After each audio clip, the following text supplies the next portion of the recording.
ناظرین، میدان عرفات میں حضرت محمد صلی اللہ علیہ وسلم نے جو خطبہ حج دیا تھا، آئیے اس خطبے کے اہم نکات کو دہرا لیں، کیونکہ ہمارے نبی صلی اللہ علیہ وسلم نے کہا تھا میری ان باتوں کو دوسروں تک پہنچائیں۔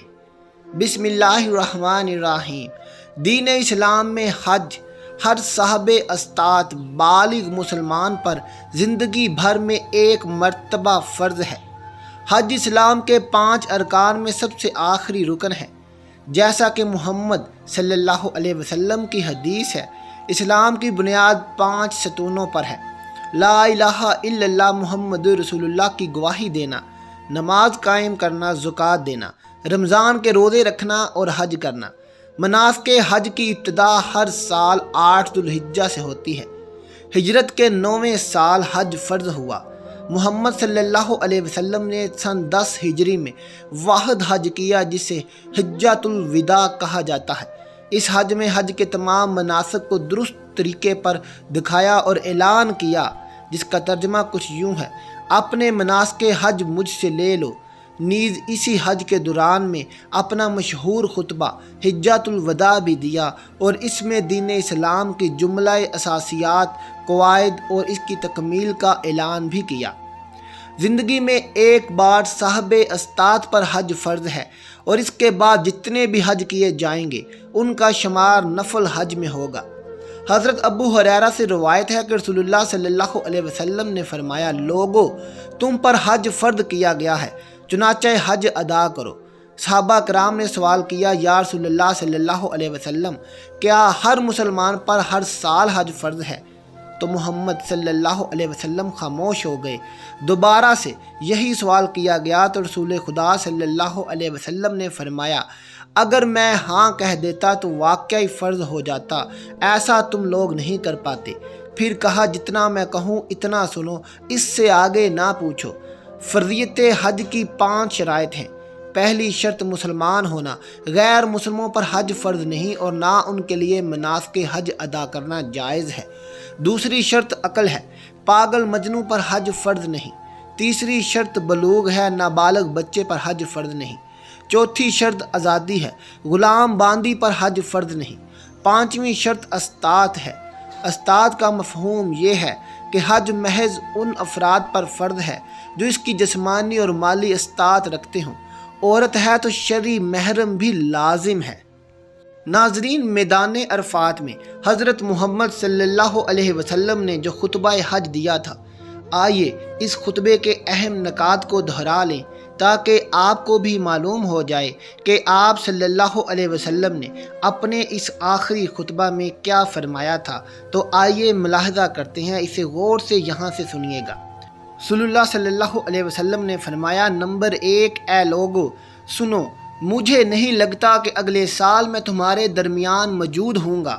میری باتوں کو بہت غور سے سنو اور ان کو ان لوگوں تک پہنچاؤ جو یہاں نہیں پہنچ سکے۔ نمبر 2، اے لوگو، جس طرح یہ آج کا دن ہے، یہ مہینہ اور یہ جگہ عزت و حرمت والے ہیں، بالکل اسی طرح دوسرے مسلمانوں کی زندگی، عزت اور مال حرمت والے ہیں، تم اس کو چھیڑ نہیں سکتے۔ نمبر 3، لوگوں کے مال اور امانتیں ان کو واپس کرو۔ نمبر 4، کسی کو تنگ نہ کرو، کسی کا نقصان نہ کرو، تاکہ تم بھی محفوظ رہو۔ نمبر 5، یاد رکھو تم نے اللہ سے ملنا ہے اور اللہ تم سے تمہارے اعمال کی بابت سوال کرے گا۔ نمبر 6، اللہ نے سود کو ختم کر دیا ہے، اس لیے آج سے سارا سود ختم کر دو، معاف کر دو۔ نمبر 7، تم عورتوں پر حق رکھتے ہو اور وہ تم پر حق رکھتی ہیں۔ جب وہ اپنے حقوق پورے کر رہی ہیں، تم ان کی ساری ذمہ داریاں پوری کرو۔ نمبر 8، عورتوں کے بارے میں نرمی کا رویہ قائم رکھو، کیونکہ وہ تمہاری شراکت دار اور بے لوث خدمت گزار رہتی ہیں۔ نمبر 9، کبھی زنا کے قریب بھی مت جانا۔ نمبر 10، اے لوگو میری بات غور سے سنو، صرف اللہ کی عبادت کرو، 5 فرض نماز پوری رکھو، رمضان کے روزے رکھو اور زکوٰۃ ادا کرتے رہو، اور اگر استطاعت رکھتے ہو تو حج بھی ضرور کرو۔ نمبر 11، زبان کی بنیاد پر، رنگ نسل کی بنیاد پر تعصب میں مت پڑ جانا۔ کالے کو گورے پر اور گورے کو کالے پر، عربی کو اجمی پر اور اجمی کو عربی پر کوئی فوقیت حاصل نہیں۔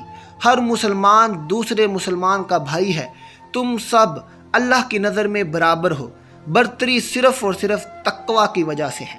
نمبر 12، یاد رکھو تم ایک دن اللہ کے سامنے اپنے اعمال کی جواب دہی کے لیے ضرور حاضر ہونا ہے۔ خبردار رہو، میرے بعد گمراہ نہ ہو جانا۔ نمبر 13، یاد رکھنا میرے بعد کوئی نبی نہیں آنے والا، نہ کوئی نیا دین لایا جائے گا۔ میری باتیں اچھی طرح سے سمجھ لو۔ نمبر 14، میں تمہارے لیے 2 چیزیں چھوڑ کے جا رہا ہوں، قرآن اور میری سنت۔ اگر تم نے ان کی پیروی کی تو کبھی گمراہ نہیں ہوگے۔ نمبر 15، سنو تم لوگ جو موجود ہو، اس بات کو اگلے لوگوں تک پہنچانا اور وہ پھر اگلے لوگوں تک اسے پہنچائیں، اور یہ ممکن ہے کہ بعد والے میری بات کو پہلے والوں سے زیادہ بہتر سمجھ میں اور عمل میں لا سکیں۔ پھر آسمان کی طرف چہرہ اٹھایا اور کہا، اے اللہ، گواہ رہنا میں نے تیرا پیغام تیرے لوگوں تک پہنچا دیا ہے۔ ناظرین، خطبہ حجۃ الوداع دنیا بھر کے خطبوں میں الگ شان رکھتا ہے۔ پیغمبر اسلام حضرت محمد صلی اللہ علیہ وسلم نے اس ایک خطبے میں اسلام کا پورا منشور بیان فرما دیا ہے۔ یہ خطبہ عرفات کے میدان میں اس وقت دیا گیا جب 1 لاکھ سے زائد جانصار آپ صلی اللہ علیہ وسلم کے روبرو موجود تھے۔ اللہ تعالیٰ ہمیں ان لوگوں میں شامل کرے جو اس پیغام کو سنیں، پڑھیں اور اس پر عمل کرنے والے بنیں اور اس کو آگے پھیلانے والے بنیں۔ اللہ ہم سب کو اس دنیا میں نبی رحمت صلی اللہ علیہ وسلم کی محبت اور سنت عطا کرے اور آخرت میں جنت الفردوس میں اپنے نبی صلی اللہ علیہ وسلم کے ساتھ اکٹھا کرے۔ آمین ثم آمین۔ ناظرین، آخر میں آپ سے گزارش ہے کہ میری اس ویڈیو کو لائک کر کے اپنے دوستوں اور رشتہ داروں میں شیئر ضرور کیجیے تاکہ وہ بھی اس معلوماتی ویڈیو سے فائدہ حاصل کر سکیں۔ ہمیں اس ویڈیو کے متعلق